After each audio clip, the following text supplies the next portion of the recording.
오늘 말씀의 제목은 그래서 한번 따라 하실까요? 너희는 하나님과 화목하라. 너희는 하나님과 화목하라.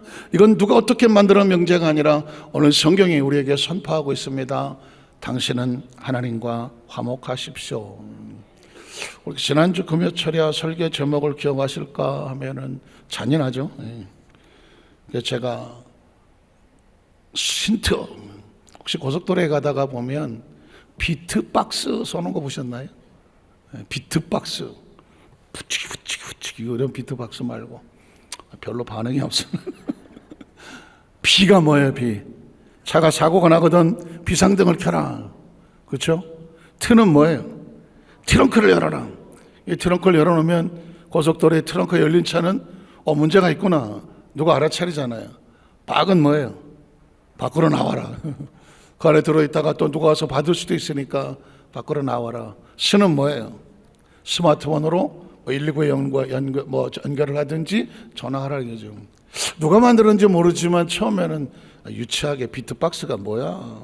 그런데 가만히 수도 없이 많이 보다 보니까 그냥 지나치는 사람은 비트박스가 유치해 보이지만 당장 사고가 난 사람은 이거 어떡하지? 생각이 안 날 수 있잖아요. 그때 떠오르는 게 비트박스, 비상등, 트렁크, 밖으로 나와서 스마트 연결하는. 정신이 없을 때는 사실은 그런 단어가 그 사람을 살릴 수도 있습니다. 오늘 우리가 지난주 금요철에 설교는 뭐 했냐면 새로운 피조물은 어떻게 살아야 돼? 고속도로에 사고 났을 때는 비트박스지만 크리스찬들은 새롭게 어떻게 살아야 되지? 비트박스처럼 머리에 딱 들어오는 거 없을까 그래서 한번 따라 날 어렵죠. 면도날 말고 자선날이야. 자신을 위해서 살지 말고 예수를 위해서 살아라. 서로를 바라볼 때 외모로 바라보지 말고 그리스도의 새로운 신분으로 바라보라. 날마다 나는 예수님 안에서 새로운 사람이 되었습니다. 그런 자화성을 가지고 살아라. 갖다 붙이려다 보니까 자선날밖에 없었어. 한번 따라 자선날.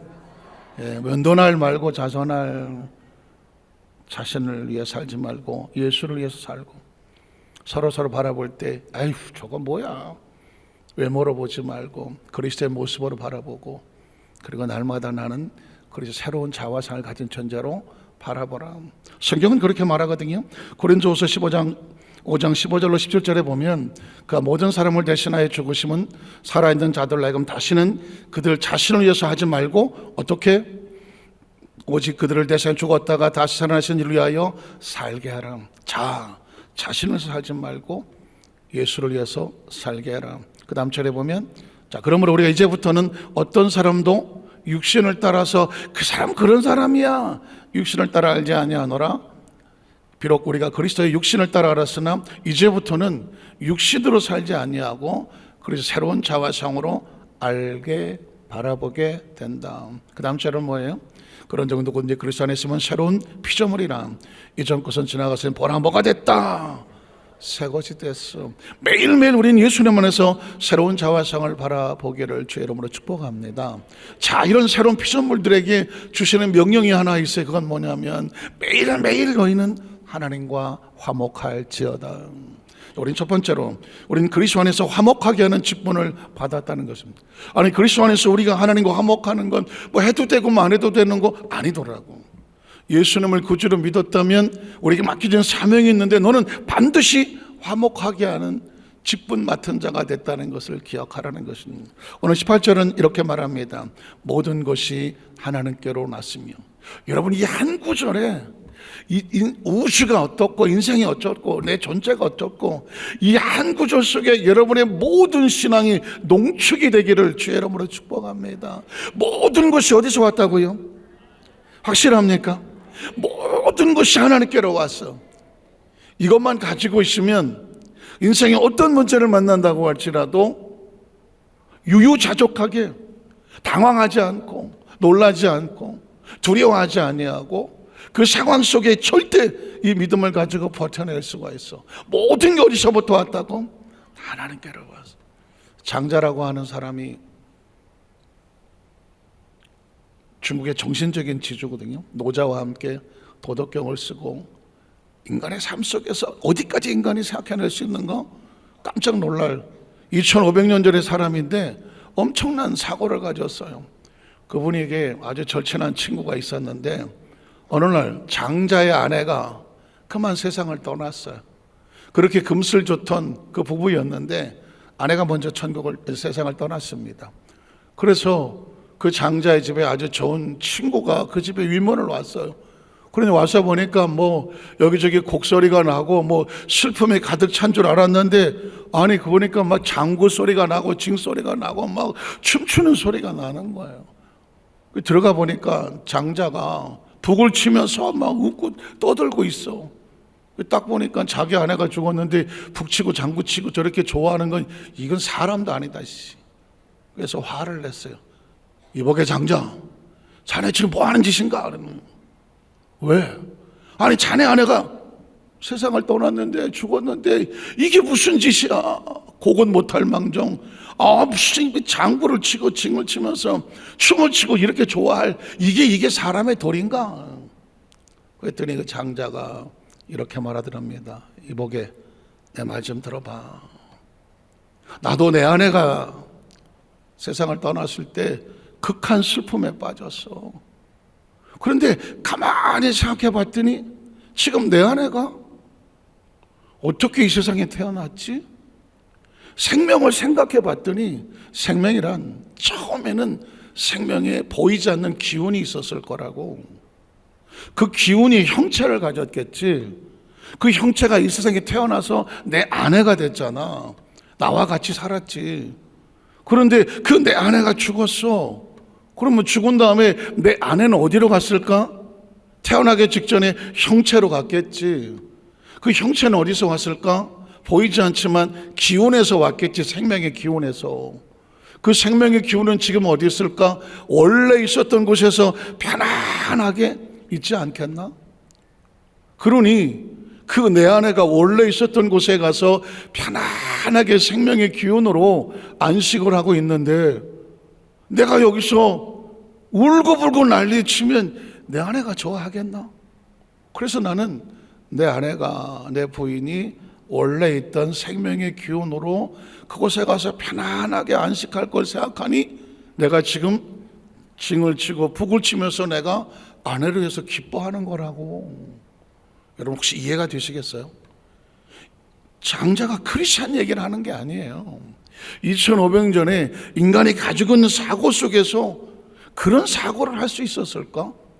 자기 아내의 죽음을 어떤 죽음으로 끝나는 게 아니라 인간은 어떻게 이 세상에 태어났을까? 생명은 뭔가 형체가 있었겠지? 형체의 배후에는 생명의 기운이 보이지 않았지만 있었겠지? 비록 장자는 예수를 몰랐기 때문에 그 생명의 기운이 하늘에서 왔다 창조 이런 얘기는 할 수 없었어. 그러나 분명한 것은 지금 있는 이 내 아내는 그동안 함께 살았던 아내가 없어지지 않았다고 생각한 거예요. 형체였었고 보이지 않는 생명의 기운으로 있지만 내 아내는 죽은 것이 아니라 원래 있었던 곳에서 편안하게 안식을 한다는 생각을 했어. 전 깜짝 놀란 거죠. 크리스찬이 아닌데 하나님을 모르고 창조를 모르지만 2500년 전에 그 인간의 사고 속에서 생명에 대한 이 정도 사고를 할 수 있다는 건 깜짝 놀랄 일이죠. 자, 우리는 예수를 믿고 하나님의 자녀가 되면 그 장자가 말했던 그 생명의 기운이 보이지 않던 생명의 기운이 어디서 왔을까 물었으면 장자는 대답을 못하죠. 그러나 우리는 대답할 수 있죠. 어디서 왔습니까? 하나님으로 왔다 하잖아요. 창조가 이렇게 중요한 거예요. 모든 것이 하나님께로부터 왔다는 단어는 가장 중요하게 얘기하는 생명의 존재, 그 장자가 말했던 생명의 기운이란 어디서 왔을까? 장자는 묵묵부답이겠지 모르니까, 영적 세계를 모르니까. 그런데 성경은 이렇게 말하죠. 이 땅에 존재하는 모든 것들은 어디서 왔다? 하나님께로 왔다. 그러면 안심이 되지 않아요? 편안해지지 않아요? 전 예수를 믿고 가장 저에게 강력한 축복은 뭐냐면 창조의 정확한 믿음이 생긴 거예요. 여러분 예수님을 구주로 믿으시면 아멘 하시기 바랍니다.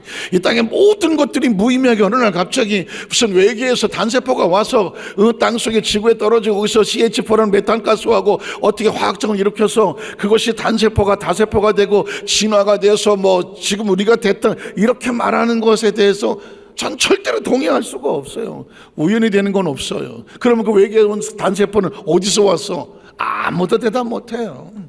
이 땅에 존재하는 어떤 것들도 창조 외에는 누구도 대답을 할 수 없어. 그러니까 하나님께로 왔다는 이 인식과 사고는 예수를 믿지 않으면 절대로 할 수 없는 것이고, 예수를 믿었다면 모든 것이 어디서부터 왔다? 하나님께로 왔어. 그러면 모든 것이 누구의 손 안에 있어? 하나님의 손 안에 있어. 하나님의 계획 안에 있어. 하나님의 비전 안에 있어. 하나님의 꿈 안에 있고, 하나님의 설계 안에 있고, 그분의 모든 권한 안에 있어. 그러니까 내가 무엇을 염려하고 근심하고 할게 걱정할 것이 아니라 나는 하나님과 온전한 관계를 이루면 그가 하시는 거예요. 그러니까 하나님과 화목이라는 건 뭐냐면, 내가 염려 근심한다고 네가 키가 한 자라도 자랄 것 같아? 머리털이 날 것 같아? 네가 할 수 있는 게 있는 게 있을 것 같아? 네가 할 건 뭐냐? 창조주와 화목하는 거예요. 하나님과 화목을 하려면 가장 먼저 그 모든 것이 하나님께로부터 왔다. 그가 그의 안에 있다. 심지어 저와 여러분의 존재 자체도 하나님 안에 있다. 그러니까 내가 염려하고 근심할 일이 아니라 어떤 문제가 덜커덜 생기거든 나와 하나님과 관계는 온전한가? 한번 따라 하시죠. 하나님과 나의 관계는 온전한가? 가끔씩 뭐 세계사에 대해서 강의하는 그런 강연을 듣다가 보니까 참 아이러니컬한 일이 많아요. 지금 인류를 뭐라고 불러요? 호모사피언스라고 부르거든요. 그러니까 이 원숭이로부터 진화가 되어서 유인원이 돼서 거기서 이제 점점 원숭이 닮았다가 사람처럼 변화돼 가다가 지금 있는 인류의 존재를 호모사피언스라고 말해요. 그러니까 그 수없이 많은 존중 중에서 호모사피언스 종이 가장 머리가 좋고 지능이 높아서 나머지 것들을 다 정리시키고 지금 시대에 살고 있는 저와 여러분을 인류학 쪽에서는 호모사피언스라고 말한다고요. 진화론 관점에서 얘기를 하는 거예요. 그러면 그 진화론에서 바라보면 인간의 존재를 뭐 다세포, 단세포하고 뭐 이러다가 이제 가장 그 중에서 영장류가 생기고, 영장류란 뭐냐면 원숭이 같은 종류가 생기고, 손가락을 쓸 줄 알게 생기고, 머리에 지능이 생긴 종류를 말하죠. 저는 이 원숭이와 유인원과 인간의 구별하는 걸 보면서 뇌 사이즈로 구분을 하더라고.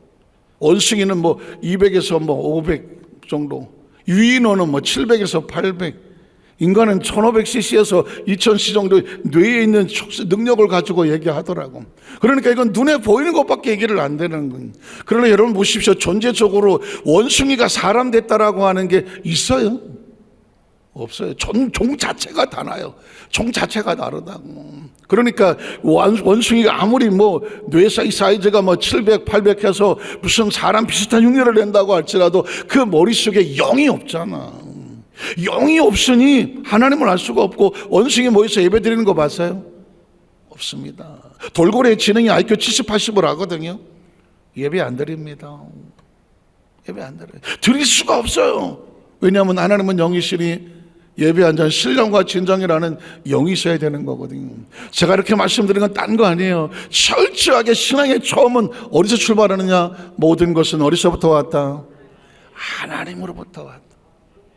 이게 정확하게 인식이 돼야 하나님에 대한 절대 신뢰가 생기고 그가 만들어 가신다. 아까 우리 UH바이들 뭐 그 중에서 뭐 7살짜리 있어요? 7살짜리? 없어요? 몇 살이 제일 많아요? 6살. 6살 제일 어르신이에요, 6살이? 제가 아주 옛날 사진을 보니까 저도 저런 시절이 있었어요. 상상이 안 되시죠? 저도 저런 시절인데 교회에서 저 기억나요, 사진에 우리 때 쫄쫄이 바지를 입었어. 곤석 쫄쫄이 바지를 입었고 회색 티인데 자주색으로 이렇게 옆에 스트라이프가 가 있었어. 머리는 바가지 머리였던 것 같아요. 이렇게 상고머리, 이런 머리 옛날 잘랐지, 이렇게 하고 있는 사진 하나 찍은 게 옛날 사진, 흑백 사진이 있어. 나 그때 무슨 찬송 불렀는지 기억해. 나는 주의 화원의 어린 백합꽃이니 뭐 그런 찬송을 불렀어. 선생님이 가르쳐 줬겠지. 저렇게 하고 이렇게 불렀어. 얘네들은 난리를 치고 그러지만 우리 때는 다 이렇게 하고 불렀어. 이렇게 하고 불렀다고. 근데 가만히 보면서 야, 제가 6살짜리 이렇게 하고 했을 때 제가 여기 와서 이렇게 될 줄을 알았을까요? 모르죠. 자라면서 지금까지 오면서 이렇게 쭉 보면 수도 없이 여러 갈래가 많았어. 여러 갈래가 많았다고요. 그런데 오늘 와서 이렇게 가만히 뒤돌아보면 뭐 뻔한 소리처럼 들릴지 모르지만 내 마음대로 된 게 없어. 내 계획대로 된 게 없더라고. 여러분 인생을 다 그만큼 살아오셨으면 다 아시잖아요. 내 인생이 내 마음대로 되던가요? 내 계획이 내 마음대로 되던가요? 아니 내 자식이 내 마음대로 돼요? 갈수록 안 돼. 갈수록 안 된다고. 자식 때문에 고생하신 분이 혹시 계시거든 일찌감치 내려놓으세요. 요즘 애들은 더 부모 말 안 들고 자기들의 생각과 주관이 얼마나 똑똑한데. 그러니까 지금 철저하게 그래 너 좋으면 됐다. 저도 그래. 우리 사람하고 저희 아들을 놓고 아무리 뭐 어쩌고 나 때는 어쩌고 봤자 아무 의미 없어. 그냥 결론은 뭐냐, 너 좋으면 됐다. 그러고 살거든요. 이유가 다 한 사람을 가지고 있는 계획이 다 달라. 전 여기서 그냥 거꾸로져요. 아, 모든 것이 하나님께로 왔다 갔다. 지나간 과거도 현재도 앞으로도 염려하지 말고 두려워하지 말라는 이유가 뭘까요? 내 미래를 내가 만들 것 같아요? 만들고 싶어요. 그런데 내 미래조차도 그분의 계획 속에 있다고요. 그게 안전하다고요. 그러니까 기도는 뭐냐면 내 뜻이 이루어지는 것이 아니라 그분께서 원하시는 것대로 내가 복종하고 순종하고 그 길을 갈 수 있는 용기를 주십시오. 결단을 주십시오. 그 길 가는 거 아니겠어요? 먼 훗날 뒤돌아보면 지난 내 삶이 후회되지 않을 게 뭐가 있을까? 주님께서 만들어 주셨습니다. 그렇죠? 난 하고 싶은 거 다 하고 살았다. 이것처럼 불쌍한 사람 없을 것 같아요. 하나님께서 만드신 원한 삶으로 가게 하심을 감사합니다. 사실은 이 한 구절이 있어야 그 다음에 뭐가 되냐면 내가 왜 하나님과 화목해야 될 이유가 생기잖아요. 그가 그리스도로 말미암아 우리를 자기와 뭐하게 하시고 화목하게. 예수님 자신이 하나님과 우리를 뭐하게 하시려고 왔어요? 화목하게 하시려고 왔어요. 예전에 저는 어떤 예화집을 있다가 보니까 어떤 집안에 아들하고 아버지하고 심하게 싸워서 아들이 나가버렸어. 엄마가 중간에 중재를 하려고 해도 말을 안 들어. 남편은 남편대로 나 안 봐 시키라고, 아들은 아들대로 나 한 보지 안 봐요. 얼마나 마음고생이 심했는지 엄마가 큰 병에 걸려서 죽게 됐어. 얼마 남지 않게 됐어. 그때 남편에게 내 아들이 보고 싶어요. 그러니까 안 볼 수가 있나요? 알았어. 아들아, 엄마가 얼마 안 남았어. 아들이 보고 싶어. 아들이 안 올 수가 있나요? 그 병상에서 한 손으로는 남편의 손을 잡고 한편은 아들의 손을 잡고 뻗친거린 두 손을 가슴에 올려놓고 눈물로 기도하던 하나님, 죽기 전에 마지막 소원이 있으니 내 남편과 아들과 아버지 아들이 서로 화해하고 서로 마음에 용서하고 미움을 털어버리고 행복하게 살게 해주세요. 눈물로 기도하는데 그때 남편이 안 울겠어요? 아들이 안 울겠어요? 그리고 두 사람을 향해서 내 마지막 소원이니 두 사람이 함께 손을 잡고 화목하기를 원해요. 그때 아버지의 마음이 놓고 그때 아들의 마음을 놓고서 여보 미안해, 엄마 미안해, 아들아 미안하다, 아버지 제가 잘못했어요. 거기서 녹아든 그 모습 속에서 예수님의 모습을 보는 거예요. 한 손으로는 하나님의 손을, 한 손은 우리의 손을 십자가에서 끌어안고 아버지 저들의 죄를 용서하여 주시옵소서. 저들이 무슨 짓을 하는지를 알지 못합니다. 예수님이 십자가에서 묵직히 피 흘려 죽으신다는 것은 스스로 화목 제물이 되어주셔서 예수의 모습과 예수의 이름을 더 하나님 앞에 죄 지은 그대로 못난 그대로 부족한 그대로 나아갔을 때 아버지가 우리를 안아주셔서 화목하게 하셨다는 거죠. 예수 이름을 구주로 믿으시면 아멘 하시기 바랍니다. 예수 이름은 그러므로 우리 하나님과 화목하게 하는 이름이에요. 그래서 그래 또 우리에게 화목하게 하는 뭘 줬어요? 직분을 주셨다는 겁니다. 예수를 진짜 믿는 사람은 뭐 하는 사람이냐면 어디를 가든지 화목하게 하는 사람, 화평케 하는 사람이야. 피스메이커라고. 진짜 그 사람이 예수 믿는 사람인지 교회를 아닌다고 예수 믿는 건 아닐 것 같아, 내가 보기엔. 왜? 교회를 나오고 신앙생활하고 직분을 가지고 정말 하나님 믿는다고 하는 신앙이 있으면 그 사람의 삶 속에서 화목하게 하는 피스메이커가 돼야 돼요. 왜냐하면 그렇게 말하거든요. 하나님께서 예수님을 통하여 우리로 화목하게 하셨던 것처럼 너희가 서로 화목하게 하는 직분을 우리에게 주셨다는 거예요. 예수를 믿는데 화목하게 안 해요? 그 예수 안 믿는 거예요. 나만 예수 잘 믿으면 안 돼요. 진짜 예수 믿는 사람은 화목하게 하는 사람이에요. 화목하게 하는 사람이에요. 그래서 화목하게 하는 사람은 냄새가 나요. 향기가 나요. 화목하게 안 하는 사람은 살기가 나요. 여러분도 어떻게 가만히 그런 차원에서 사람을 지켜보세요. 이 사람은 사람을 살리는 사람인가? 아니면 사람을 죽이는 사람인가? 이 사람이 가면 뭐 어디가 화목해지나? 아니면 이 사람이 가면 화목하던 사람도 질질이 다 흩어져 버리나? 저는 성경이 있는 대로 얘기하는 거예요. 그리스도가 왜 왔냐? 하나님과 우리를 화목하게 하러 왔다.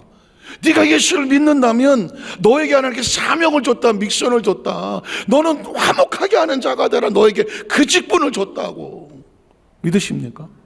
그러니까 예수 믿는 사람과 믿지 않는 사람의 차이는, 믿지 않는 사람 난 몰라요. 믿는 사람은 어떤 상황 속에서도 이 말씀의 구절을 고린도서 18절 말씀을 5장 18절 말씀을 기억하셔서 나는 목숨 걸고 뭐 해야 되는구나? 화목하게 하라고. 자존심 상하고 기분 나쁘고 나 보고 싶지 않고 할 수 있어요. 그건 당신 생각이에요. 여러분 생각이라고. 하나님은 우리에게 이렇게 말해요. 내가 너에게 직분을 줬어. 예수를 믿게 한 다음에 직분을 줬어. 너는 뭐 하고 살아야 돼? 화목하게 하고 살아야 돼. 어디를 가도 피스메이커, 평안을 만들어야 돼. 피스메이커의 반대가 뭐예요? 트러블 메이커. 가는 데마다 문제 일으키려고 하지 마. 너를 만나는 사람들마다 다 편안하게. 우리 집사람 옆에 있으니까 마음이 편안해요. 마음 졸이고 막 불안하고 어디 가더라도 다 딜이 쪼는 사람만 있고 가는 데마다 이놈 저놈하고 손가락질만 하겠는데, 수고하고 무거운 짐자로 다 내게로 오라. 내가 너희를 편히 쉬게 하리라. 예수는 우리를 갖다가 정죄할 것 같아요? 돌 던질 것 같아요? 아니잖아요. 가뜩이나 수고하고 무거고 짐들고 이렇게 와서 쭈그리고 있는데 어떻게 해요? 화목하게 하라 하셨잖아. 하나님이 우리 삶을 화목하게 하러 온 거예요. 인생의 성공은 뭐 며칠짜리 빌딩을 가지고 있는지 그게 중요한 게 아니에요. 그 사람의 마음속에 정말 하나님과 화목한가? 내 안에 평안함이 있어서 서로 평안하게 만들어주나? 여기에 목숨을 거십시오. 죄송하지만 그 화목하게 하는 사람에게는 화목의 향기가 있어요. 제가 코가 개코예요. 냄새 정확하게 맡아요. 향수 많이 뿌리고 다니지 말아요. 알아요. 왜냐하면 이건 몸에서 나는 냄새가 아니라 삶 속에서 나는 냄새예요. 그럼 감출래야 감출 수가 없어요. 그냥 땅을 치고 울어요. 저는 목회자가 누굴 보고 울겠어? 하나님, 저 영혼에서 살기가 나요. 저 영혼에서 화목하게 하는 향기가 없어요. 땅을 치고 울지 않겠어요? 내가 모른 척 하겠어요? 우리 에드스만사교회 성도들은 어디를 갖다 놓아도 다른 사람도 다 맡아요. 혹시 그런 생각해보세요. 내 몸에서 무슨 냄새가 날까? 몸에서 나는 냄새가, 내 영혼에는 무슨 냄새가 날까? 내 마음에는 무슨 냄새가 날까? 과연 나는 내 마음속에 화목하게 하는 직분이, 그 직분의 냄새가 날까? 왜냐하면 성경은 우리에게 그렇게 말하거든요. 하나님이 너를, 예수를 통하여 구하는 목적은 화목하게 하려는 거야. 19절도 보면 이렇게 말해요. 곧 하나님께서 그리스도 안에 계시사 세상을 자기와 뭐하게 하시고. 예수 믿는 목적은요, 예수님 오신 목적은 예수를 만나면 하나님과 화목해야 돼요. 그거예요. 예수를 믿는 사람과 하나님과 화목해져서 온전한 관계 이루어지는 것처럼, 예수 믿는 사람은 이제 이어서 가는 곳곳마다 나를 통해서 만나는 사람들이 서로 화목하게 만들라는 거예요. 하게 하시며, 그 다음 절에 뭘까요? 그들의 죄를 그들에게 돌리지 아니하시고 화목하게 하는 말씀을 우리에게 뭐 했다고요? 하나님 우리에게 부탁할 일이 뭐가 있어요? 그냥 명령하시면 끝나지. 근데 이렇게 말해요. 부탁하셨다고. 한번 따라 하실게요. 하나님께서는 예수 그리스도로 말미암아 우리에게 화목하게 하는 직분을 주시고 서로 피차에 화목하도록 부탁하는 말씀을 주셨다. 두 번째로, 그리스도인은 하나님과 반드시 화목해야 된다. 성경이 있는 대로 얘기하는 거예요. 20절에 보면 이렇게 말해요. 그러므로 우리가 그리스도를 대신하여 사신이 되어 하나님 우리를 통하여 너를 권면하시는 것 같이 그리스도를 대신하여 간청한대. 사도 바울이 간청한대. 뭐라고 할까요? 너희는 하나님과 뭐해라? 화목해라. 너희는 하나님과 화목하라. 참 절묘해요. 다음 주 목요일부터 벌써 7월 달이에요. 7월 한 달은 화목 기도회가 있어요. 얼굴이 화기해. 7월 달에 휴가 가려고 그랬는데 또 무슨 화목 기도회를. 그러실 분도 계세요. 어쩔 수 없이 어떡하겠어. 근데 제가 작년 말부터 6개월을 끙끙거리면서 기도했어요. 자꾸 저라고 7월 달에 화요일날 목요일날 매일 저녁 나와서 기도하고 싶겠어요? 저도 쉬고 싶어요 지금. 예. 그런데 막 이게 뭐 눈만 감으면 다니엘 기도 4월 달에 하게 하셨지. 다니엘 기도 한다고 또 얼마나 핍박을 받았는지 내가 진짜 아무것도 안 해요. 우리 목사님 편에 좋아 그래야 되는데 왜 내가 4월 달에 되면 다니엘 기도 한다고 그래. 첫날부터 그냥 오나봐라 그랬지. 첫날부터 200명이 넘는 성도들이 와서 하나님의 사인을 주셔. 21일 내내 하나님께서 200명이 넘는 성도들이 기도하게 하셔. 그걸로 끝나야 되잖아. 화목 기도엔 또 뭐야? 다니엘 기도 끝나면 너 매일 저녁 성전 나가서 기도해. 성전 나가서 기도해. 기도하고 싶은 성도들이 있어. 너는 선포만 해. 그러면 하나님과 화목해야 될 사람들이 있어. 기도하고 싶은데 어디 가서 기도할 데가 없어서 밤마다 몸부림치는 성도들이 있다고, 울고 있는 성도들이 있다고. 그냥 화목 기도한다고 해. 저녁 8시부터 9시 반까지 시간은 그냥 정해놓은 거예요. 와서 찬양을 틀어놓고 저는 강대상에서 기도할 거예요. 들어오셔서 편하신 데 자리에 앉으셔서 찬양 틀어놓고 조명은 꺼지 좀 낮게 해놓을 거예요. 몸부림치며 기도하세요. 삼각산에 올라오셨다고 생각을 하세요. 하나님 이 7월달 한 달 동안 하나님과 몸부림치면서 화목을 하세요. 화목이란 다른 게 아니에요. 회개하자고요. 회개할 거리 있지 않아요? 하나님과 몸부림치면서 뭔가 관계 회복해야 될 거 있지 않아요? 어떻게 해야 화목이 돼요? 내가 잘못했다고 해야죠. 회개해야죠. 하나님 앞에서 뭔가 밀어놓고 청산하지 못한 거 청산해야죠. 내 마음에 아주 쓰디쓴 감정과 아픔과 상처와 억울함과 분노가 뭔가 정리되지 못하고 영적 위생이 잘못되어진 거 같이 기도해 보자는 거예요. 다행히 8월달 하라는 사인은 없어요. 휴가는 8월달에 가시면 될 것 같아요. 네, 저도 지금 8월달이나 휴가 갈까 지금 이렇게 해놓고 있어요. 그러니까 여러분 기도하세요. 목사님에게 8월달에 또 화목 기도하지 말로. 거기까지는 하지 마. 아직까지 거기까지는 안 왔어요. 7월달만이야. 7월달 나도 살아야지. 그런데 기억하세요. 영혼이 살아야 돼요.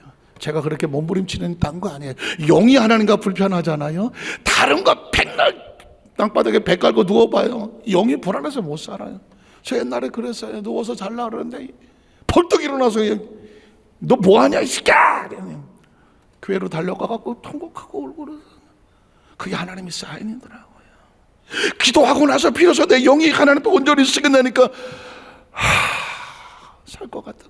저로 여덟 만삭교회 성도들이 아무리 여러 가지 환경도 좋고 뭐 별로 신경 쓰는 거 없지만 영혼이 뭔가 사인이 오고도 하나님 앞에 나와서 당장 뛰어나와서 거꾸로 져서 하나님께 엎드려서 하나님과 온전한 관계를 회복하고 나서 비로소 영혼이 숨을 쉬고 비로소 육체도 비로소 안전해지는 그 은혜가 함께 하시기를 주의 이름으로 축복합니다.